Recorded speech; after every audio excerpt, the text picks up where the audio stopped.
who am I here with today? My name is Paul Joye. And what is the reason you are on this podcast? Well, we have a mutual friend that we hang out with at the gym, and he knows I'm running for sheriff, and Yep. he introduced us together. So to be Sheriff of Santa Fe County. Santa Fe County, yes, sir. I just retired from the police department. I just finished 4 years as chief of police. I was there for about 2 decades, and retired in December so that I could run for sheriff of Santa Fe County. So could you explain to me the hierarchy of police officers, or how do you start out and where do you? Yeah, sure. So I started in 2006 as a cadet with the police department and worked my way up through the department. I was a field training officer for a little while. I then promoted to detective. I was a property crimes detective, uh, street crimes detective, and a violent crimes detective. And moved around a lot, and then promoted to sergeant, and then was a sergeant for some different units and patrol as well, and then was promoted to lieutenant. And I spent time on patrol as a lieutenant, as well as criminal investigations, and then did some time in internal affairs, and then promoted to captain. And I was a captain of criminal investigations for some time, and then promoted to deputy chief in 2021. No, I'm wrong. 2019, sorry. 2019 promoted to deputy chief, and then took over as chief first interim in December of 21, and then my permanent appointment was in March, actually this month of 2022. So the hierarchy for the police department, there's cadet, which is brand new, and then police officer. They go back then they would do PO 1, 2, 3, 4. Now it's just police officer and senior police officer, and then sergeant and lieutenant and captain and deputy chief and then chief. So you get pulled over on the road. Who's pulling you over? Most of the time it's going to be a police officer. Okay. And is that senior or just? Could be either one. Could be a cadet. Could be an officer. Could be a senior police officer. Could be a sergeant. They still do some field work. It's not really until you get to lieutenant and above that they're more administrative and command level. You don't see them on the street quite as much. I would joke with folks that once I became a lieutenant, I kind of stopped being a real cop. So as of right now, are you just retired from being the police chief? Yes, sir. I just Was that retired. Santa Fe County? Santa Fe City. Okay, that was Santa So Fe City. right. So Yep. why do you want to run for Santa Fe County? So, and and I might be giving if I'm giving you more information, stop me. I ramble. But so Santa Fe County is a larger jurisdiction, but they're a smaller agency.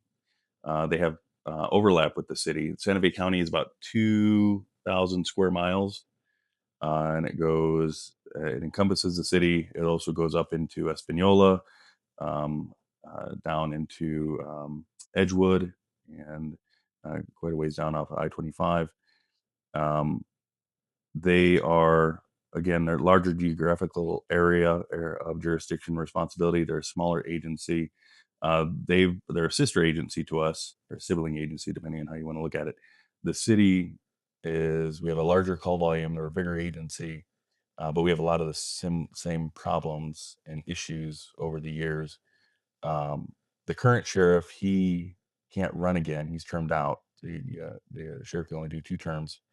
And so I saw this as an opportunity to take my experience and the lessons I've learned with the city and the progress I've made and bring that to the county and see if we can bring them forward and bring them up. They're a good agency, but there's a lot of room for growth, and that's exciting. Yeah. So how long are those terms? They're 4-year terms. Okay. And are you So a big fan of the current sheriff who is retiring, Santa Fe County? yeah, no, I've known him for most of my career, so I've seen him come up through as well, and I think he's done some good work in his command staff. And I think, yeah, again, we've struggled in the same areas: staffing, technology, all the things, um, and they've done well. But I think we've had a lot of success at the city that I've been able to bring us forward. And again, he's trimmed out, and so the opportunity to kind of take the ball where he's um, leaving it, so to speak, and keep moving forward with it. That's exciting for me. What are some bigger problems facing Santa Fe County? So similar to the city, is one is staffing is a big issue for law enforcement everywhere, especially in New Mexico. But in the city, we've done well. So um, for the PD, we're 169 sworn allotted, and when I took over as chief, we had 38 vacancies. That's about 22% vacancy rate. That's big.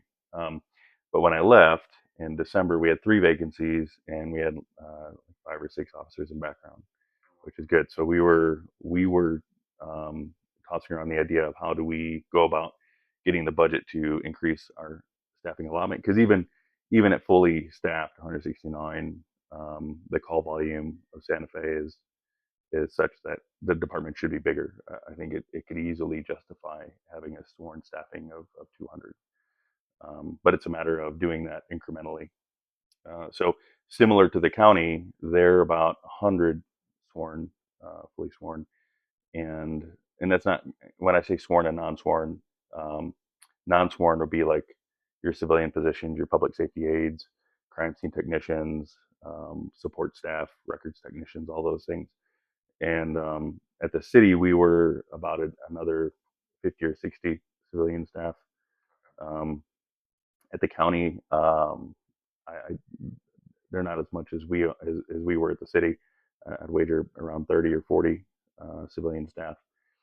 And for us at the city, we really worked to build out our civilian staffing to make the sworn staffing issues, the officers, a little more efficient in what they did.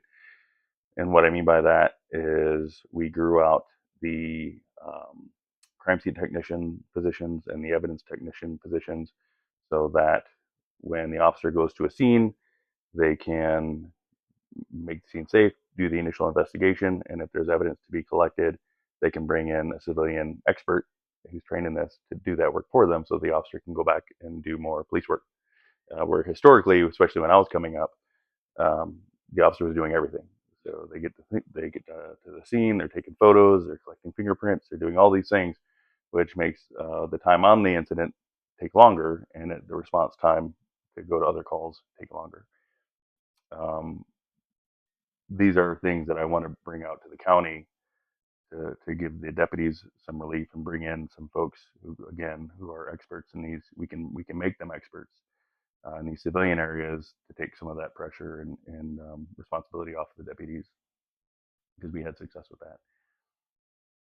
So if I make a call Mhm. out in the county and I say 911, I have an emergency, something happened, where does that call go to a city call center? So it's a good question. So out here, um, we have a regional dispatch. So we'd call it RECC.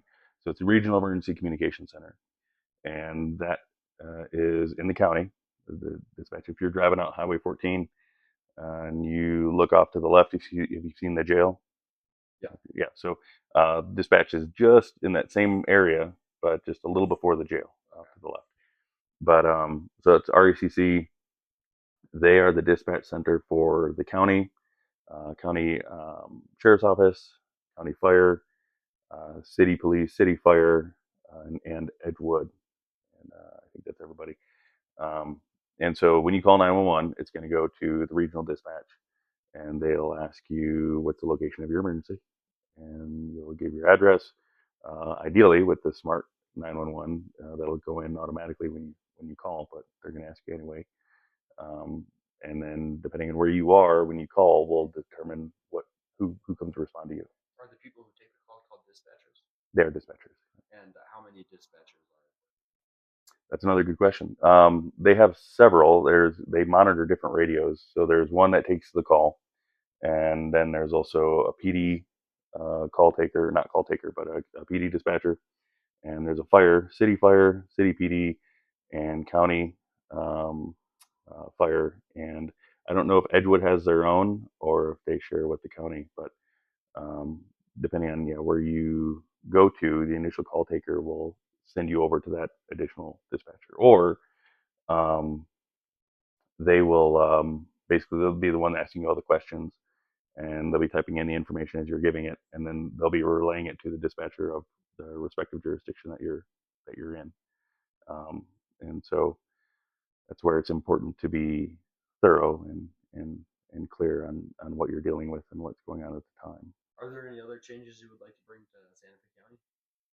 Yes, and um, changes is an interesting term, more just to help bring it forward.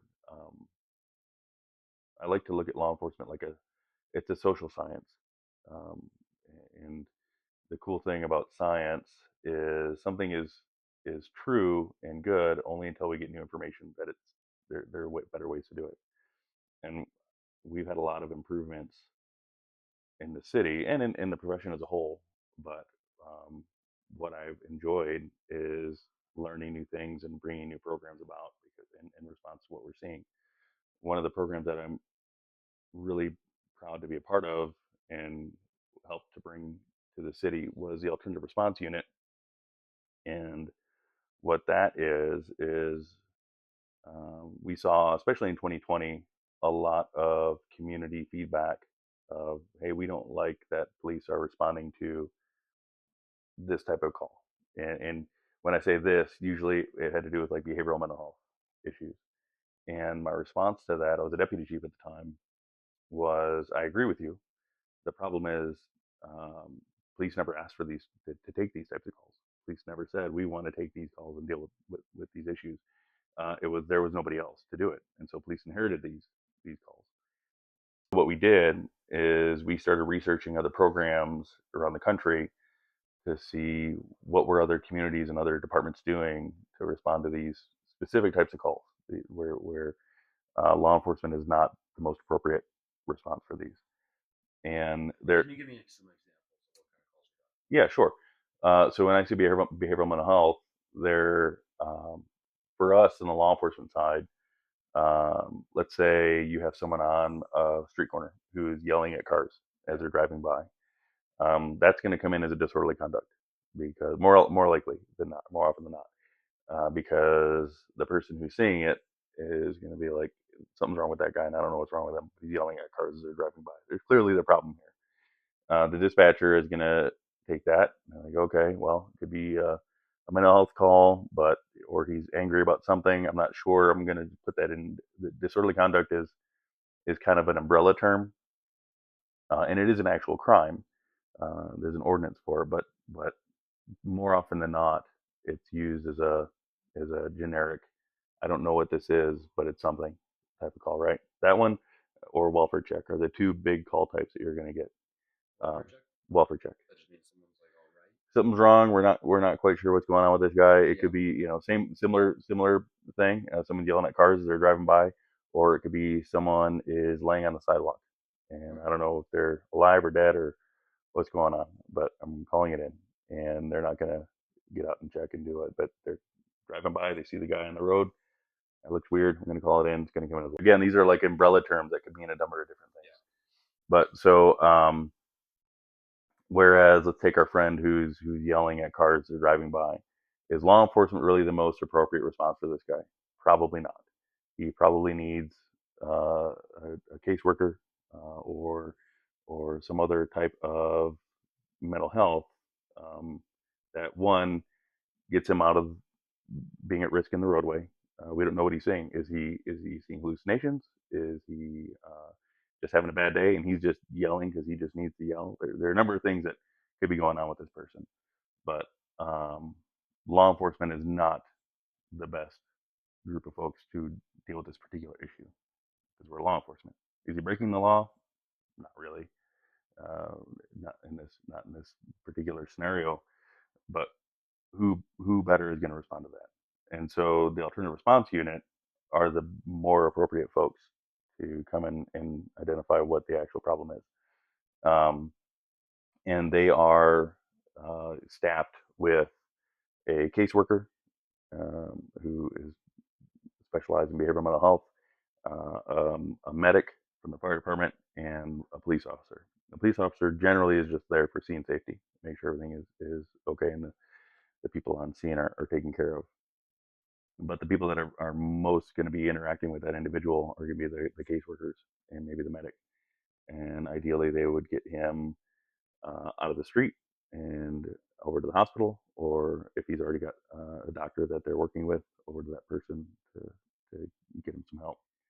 Um, but that was a that that program is still. We started it in 2021, and we finally got that kind of going and off the ground. And it's now Monday through Friday. I want to say it's 8 to 6. Um, in a perfect world, that would be a 24/7 operation. Um, Part of the struggle in building that program out is getting the support and the funding for the caseworkers and the social workers. That they really need to be getting paid more for the work that they do, and that's something I've advocated for as well. And where do you find these social? Well, that's a good question. So they usually get them from the medical field, and, hospitals and other caseworkers. But yeah, that's part of the struggle. So as an example, my mom was a social worker. She got her degree in social work. That is a field of study that you can go and get a degree in. But because New Mexico, comparatively to other states and other areas, really doesn't pay as well as it should to attract people to that field. So, as an example, my mom, that was what moved us down to New Mexico in the first place back in the 90s, was that was her dream job, was to be a social worker. And she worked her way through college as a bartender. And when she finally got her dream job, she was making less money than what she was making as a social worker or as a bartender to pay her way through college. And so, no shade at all to our friends who are bartenders as a profession. But for my mom, it was a means to an end. And when she finally got that dream job of hers, it was a kind of a rude awakening to make the kind of money that she was making. And that trend has continued today, to get folks interested into this very important line of work in this profession. It just doesn't pay the way that it should, and that's something that I've advocated for, not just locally but at the state level as well. But my hope is that I can bring a program, either that one or something similar to the county, to make it a countywide program. They have something similar with the mobile crisis response unit, but the difference, particularly with the ARU, is that they're out patrolling and they can respond in real time. They can see the calls when they come in, and they can self-dispatch and jump to calls when they think that they're the more appropriate response than a PD unit. So being in the county, are there a lot of welfare checks? And I forgot what the other term was.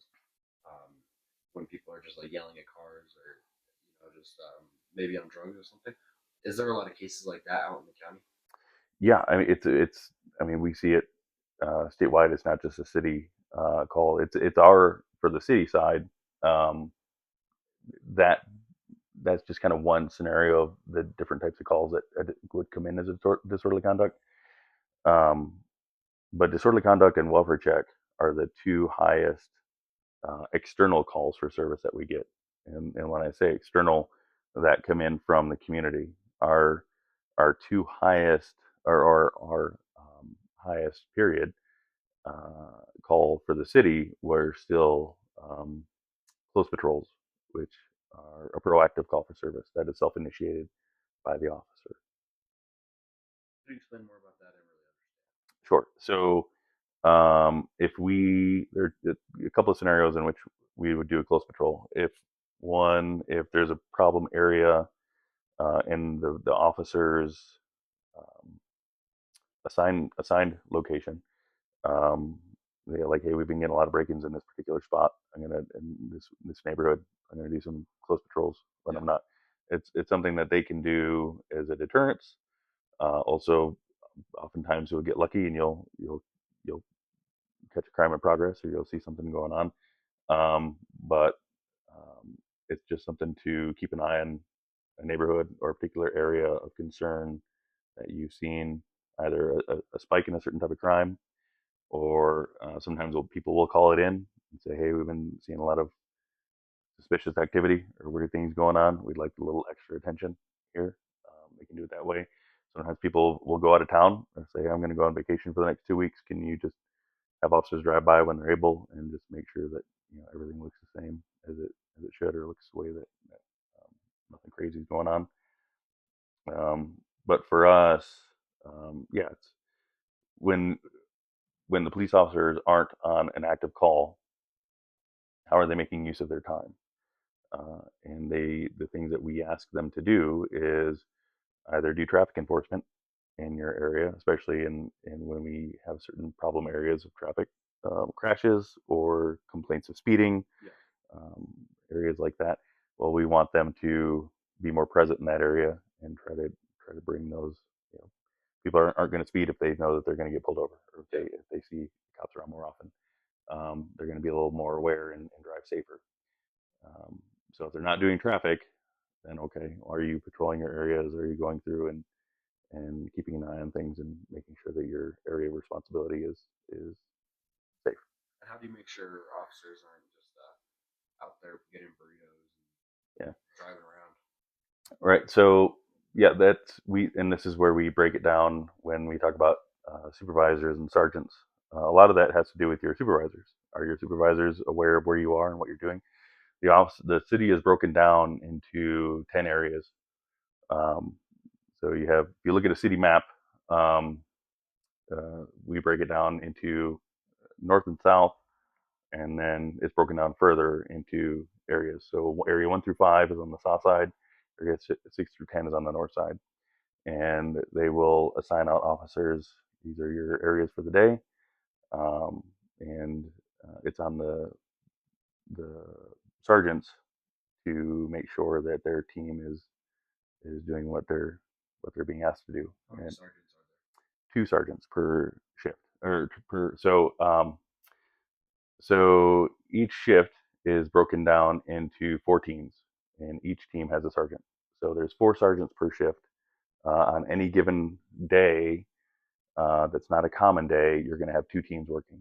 So like a Tuesday through Thursday, you'll have 2 teams working per shift. On common days, you'll usually have 3 teams working with 3 sergeants, and then the lieutenant, which is the commander for the whole shift. Each shift has a commander, and the commander is a lieutenant. So there's a day shift, swing shift, and graveyard. Um, and there's day shift lieutenant, swing shift lieutenant, graveyard lieutenant, and each shift is broken down into 4 teams. And day shift is from 6 to 4. They're 10-hour shifts. Swing shift is from 2 in the afternoon until midnight, and then graveyard is from 8:30 in the evening until 6:30 in the morning. And so, and that's not including support operations. So for support operations, there's traffic unit, bike team, and DWI.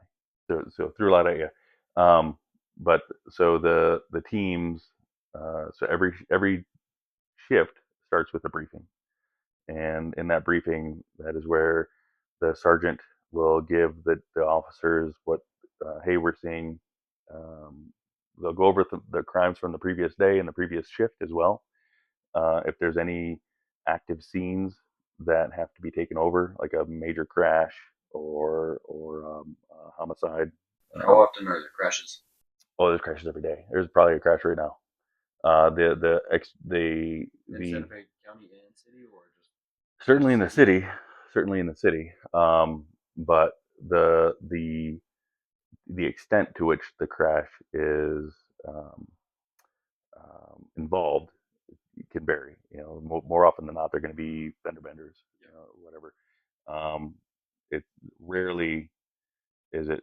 What we don't want is a fatal, Yeah. and those happen, unfortunately. I would say, once every couple of months. Um, once every 2 or 3 months, depending on And what are the most where. common causes of fatal car crashes? Oh, there's a lot. It's Um, I mean, what we see a lot of are driver inattention, people not paying attention to the roadway, and we just saw this actually in Albuquerque with the BCSO deputy that was killed. He was struck on a traffic stop. He was struck by a truck, and I mean, that case is still getting worked out. The details of what happened with that crash, but at least from the outside looking in, it appears is that that driver was not paying attention to the roadway for whatever reason. Yeah. And unfortunately, a deputy was killed as a result.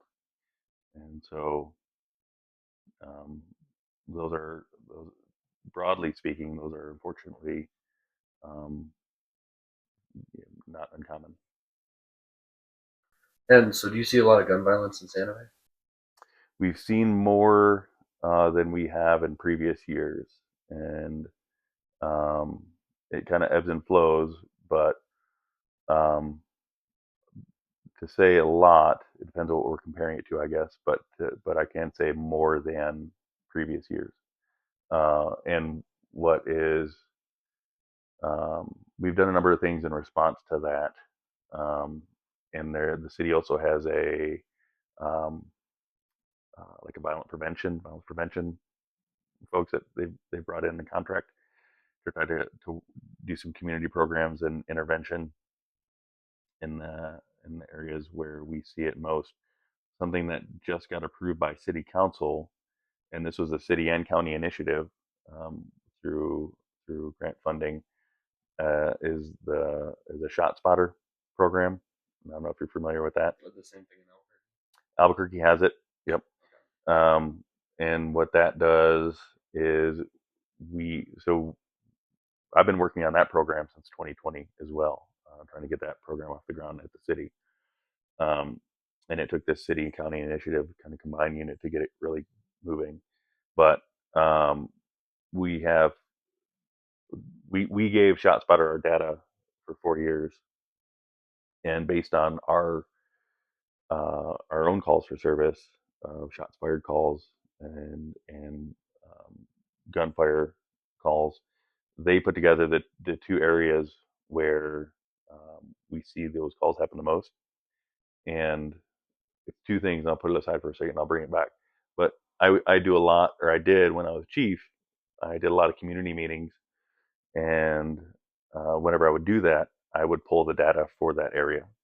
And so, because I like to know what I'm looking at when I go and speak to the folks, especially if they're saying we've been seeing a lot of a particular type of crime here, and so I'll pull our data to see if I'm seeing what they're seeing, and most of the time I don't. And so when I come in there, and that's not to say that they're lying or they're exaggerating. It could be a couple of things. One, um, they just don't feel safe, regardless of what the data says, and that's a hard thing to. I'm not going to argue with someone on how they feel. However you feel, that's valid. All I can do is present the data to you, and we can talk about it. And if that changes your mind, then great. If not, that's okay too. But but um, but I don't argue with how they feel. Um, but what happens often is they don't call in when it's happening, and there's a couple of reasons for that too. Either they think somebody else is going to call in, or they think that, well, what's the point? The response is going to take so long, or the cops aren't going to get here anyway, so why bother? Uh, and and that's those both of those are their own separate conversations. And you're talking about in the reference like someone like here's a gunshot or something. Well, crime in general, but specific to the conversation around gunshots, there's also another category of um, they don't know. So yeah, one is someone else probably called it in. I'm sure I'm not the only one who heard that, so I'm not going to call it in. Uh, Two is, well, why bother? If it's something really bad, I'm sure the cops will come out anyway. Or well, it sounded like a gunshot, but maybe it was something else. Maybe I'm just hearing things that wasn't. Maybe it was a muffler. I don't know. I'm not going to call it in. What this program does is it takes the person out of it entirely. And when a gunshot does go off in this area where the monitors are, they have folks that can tell us what it is. If it's a gunshot, they'll dispatch it to us. If it's not, they'll weed it out, and we won't hear about it. One of the other issues with folks in the community is gunshots are loud, and I may call it in, but I don't know where it was. Yeah. It sounds like it was right behind me, but it could have been a few hundred feet in any direction, right? Yeah.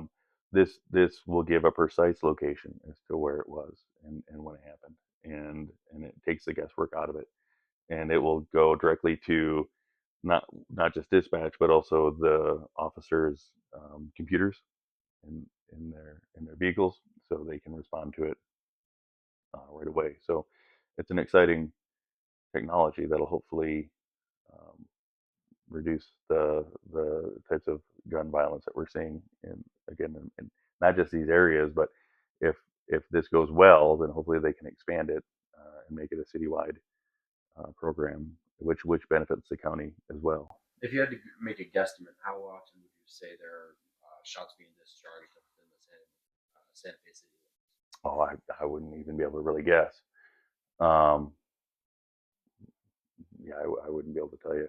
It's not like what you'd see in Albuquerque. Um, they're just a bigger city than we are, but again, it's not uncommon. And yeah, but to give you an exact number, I'd have to pull the data. I like to. I'm a data friend. I'm a data But is it person. more of like, oh, we'll get one of those like every once in a week or once a month, or is it like multiple times a day? Or No, I mean once a week is probably fair.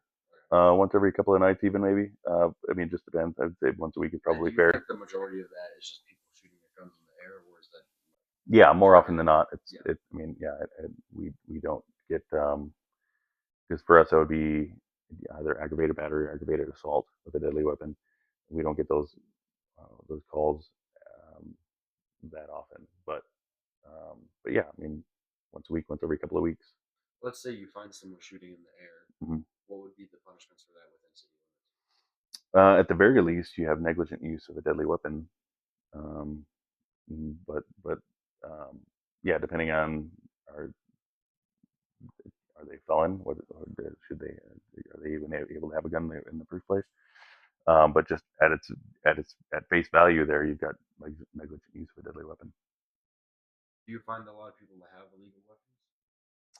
Um, mm, not a lot. Again, what we're comparing it to, and um, I don't like speaking without having the actual data in front of me because I like numbers. I Yeah. don't want to. I don't want to just go freewheeling on it here, um, but it happens.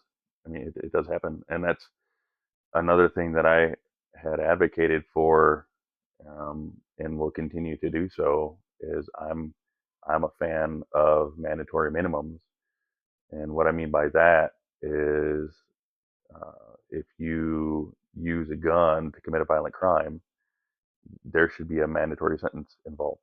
That you shouldn't be able to just plead that out or just do probation and do whatever. Where we see a lot of the criminals that we deal with, the only time you really see them get concerned is when we talk about bringing federal charges on them, and that's because the federal charges have mandatory minimums, and it means where it doesn't matter what you plead to, you're going to do at least a year in prison.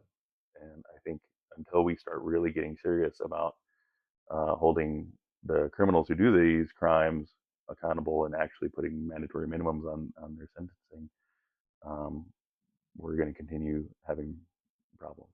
So we don't have any mandatory minimums right now. Not as it relates to these. You'll see things like mandatory sentencing, but that's on the back end, and some of that can still get brought down. But mandatory minimums is different because that can't be negotiated or played with. Um, so it's I think that's something that we really need to have at the state level. Right now, our I would say, for at least for Santa Fe, our biggest driver of crime are repeat offenders, and that's all categories, but particularly in property crime. Yeah. So in 2020, or I'm sorry, 2015 or 2016, um, the state did a bail reform, and it was a ballot initiative, which means that the people had to vote for it. But the way it was sold to the public was, if you get arrested for a crime and you don't have the money to bail out, you're going to have to stay behind bars. Whereas if somebody else gets arrested for that same crime, but they do have money to get bailed out, they can get out, they can get bailed out tomorrow. That's not fair. And I think everybody agrees it's not fair.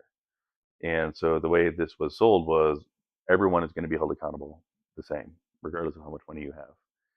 How it's been rolled out and what we're seeing today is everyone is equally not held accountable, especially as it relates to property crime, because what they did was they made basically two categories for consideration as to whether or not someone can be held in jail until trial.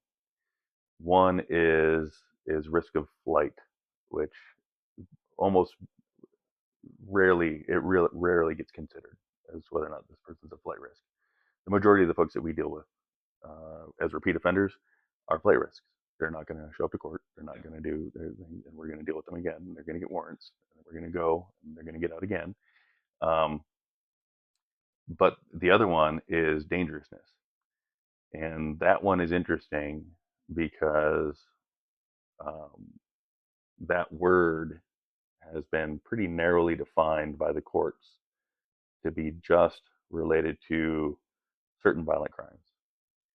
And what I'm advocating for and have been advocating for is the inclusion of the word harm, because that can be quantified and qualified in a similar way to dangerousness. Because if I'm someone who broke into your house and I stole any number of things, um, you've been harmed. I've harmed you. Yeah. You can't say whether or not I'm dangerous. That's a different conversation. But I've certainly harmed you, and I've harmed your property, and Yeah. I've taken value away from you. And especially if I'm someone who does this often, well, I would argue that's harmful to the community. And so that's something I'm hoping to use my position as sheriff, to be able to advocate more at the legislature and get them to So, take that but more you would have to seriously. wait for the 2027 session. That's a, so where I'm unclear on is if we would have to do that to be included as a ballot initiative, um, and take that back to a vote, or if that's something that the legislature can change. It's in the state constitution, the words where they have it, for dangerousness and the risk of flight. Um, so that part I'm still need to do some homework on, figure out how we make that happen. Yeah. But getting the community support for it is also important to pressure and advocate our legislators to be willing to do it, because that's, I think, where the But big is it struggle is. ultimately up to them? Oh, wait, well, yeah, to either do it as a ballot initiative or to vote for it at the state level. It Yeah. has to be done by them. Any language change to the state constitution or state statutes, that comes at the legislature. So Um, we just got through our 2026 legislative reception. right. Was there any things you were happy or unhappy with? Um, I think um, nothing. Well, I was hoping to see um, more around, um, again, dealing with repeat offenders. There were a couple of bills that were being considered that got tabled, and that was unfortunate. Um, but um, the law around the battery on a police officer, um, being elevated as a higher level felony, that's a good thing, because that's something that we have been dealing with. I mean, again, we deal with that often, um, where I've had plenty of people want to either want to fight me or just fight me because they either don't take it seriously, they don't want to go to jail, and if they think they can, if they can't run for me, if they think they can beat me up to try to get out of they're going to do it, or they're Yeah. going to try. And so, um, having a higher penalty related to that is a good thing. So, are you a big fan of Michelle Lujan Grisham?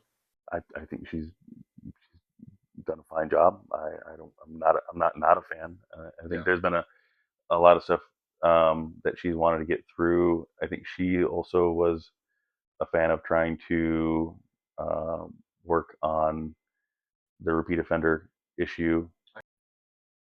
Yeah, that hasn't been done. Again, getting more help at the state level for behavioral mental health, um, that's a big deal, and that directly impacts law enforcement. And there's a lot of folks who will say, well, we can't arrest our way out of a problem.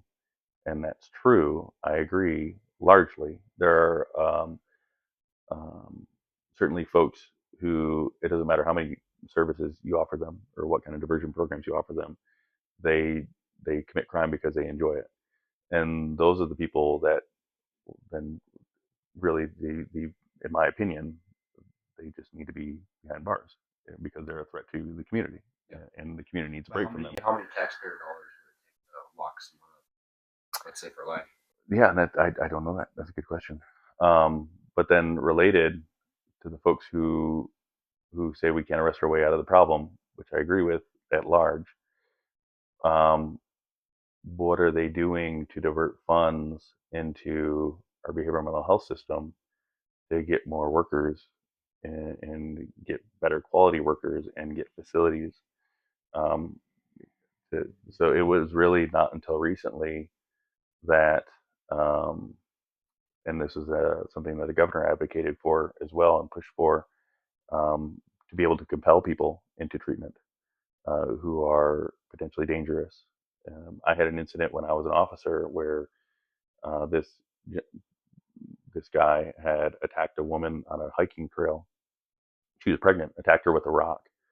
Um, I I got him. I arrested him. We did all the things that we needed to do. Put the case together. I hadn't heard anything about it.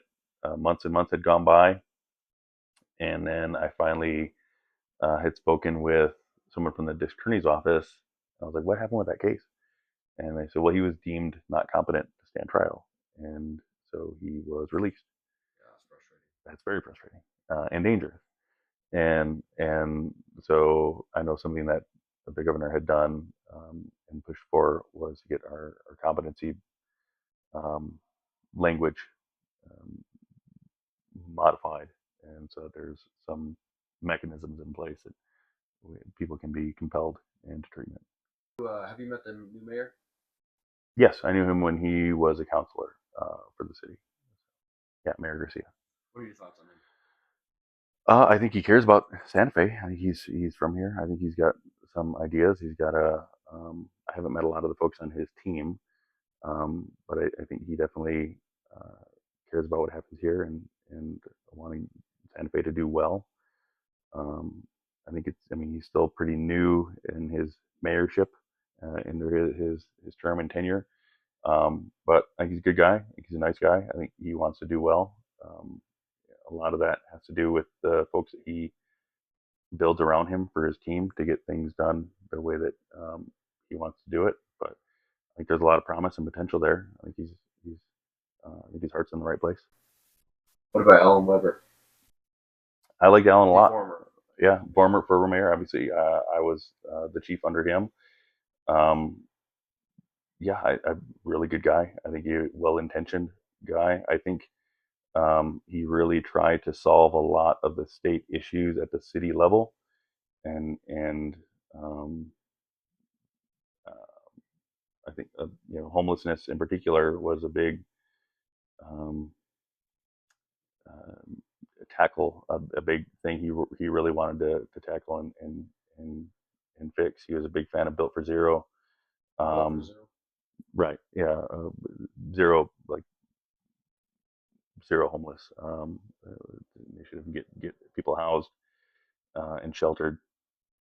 Um, but um, there are a number of things that I think are challenging to try to fix at a city level when it's the problem is so much greater than that, and and to get the support around getting it done was a struggle. But yeah, I mean Mayor Weber really good guy. Again, his heart was in the right place, um, and very supportive of the police department. I would not have been able to do a lot of what we were able to do and accomplish were it not for the support of Mayor Weber. And Mayor Garcia seems supportive as well. So a lot of it we'll just kind of have to see how it plays out in the future. Um, but yeah, certainly I think the police department would not have done as well as it did um, over the past few years were it not for the support and help from Mayor Weber. So there are certainly things we I don't say disagree on, but saw in different ways. But Any what examples of that? um well he got I'm not concerned, but we had a lot of conversations around my opinions around repeat offenders and how best to deal with that. We lost the last few minutes of our audio, but here's a shout out from the sponsors. Our first one is Cade's Cleanup LLC. That is my company. You can see on my shirt in the video. And we do junk removal, any kind of hauling you need. And the second sponsor is my other company, New Mexico Business Directory. It's where you go to find reliable businesses in New Mexico. Like, let's say you need a plumber, landscaper, all of those can be found at newmexicobusinessdirectory.com.